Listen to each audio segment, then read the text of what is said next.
Let's show you how to adjust your drawing tool in Draw and Zoom. After you press the pen icon, go to the drawing controls and select your tool.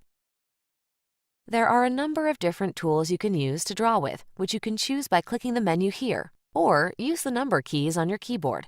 For example, pressing 5 on your keyboard will switch to the oval tool. To choose a different color, you can click this box and choose the color of your choice. You can click this menu to access pre-selected widths, or if you like to fine-tune the width, hold down the Control key in Windows or Command key on Mac, then use the plus and minus buttons to increase or decrease the width. By default, the cursor will be captured while you are recording. You can click this menu and click Hide the Cursor, so even though you can see the cursor on your screen, it won't be shown in the final video. The viewer will just see what you drew and not the cursor. To erase the drawings, click the Erase option here, or press the E or Delete key.